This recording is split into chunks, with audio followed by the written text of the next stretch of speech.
All right, so we are at the property after all the rain we got last night, and obviously we got a ton of water last night, so property work will probably be put on hold for a little bit.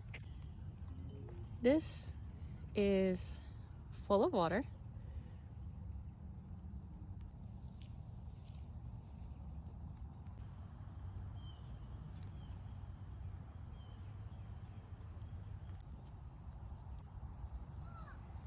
Yep, so property work will definitely be put on hold until further notice.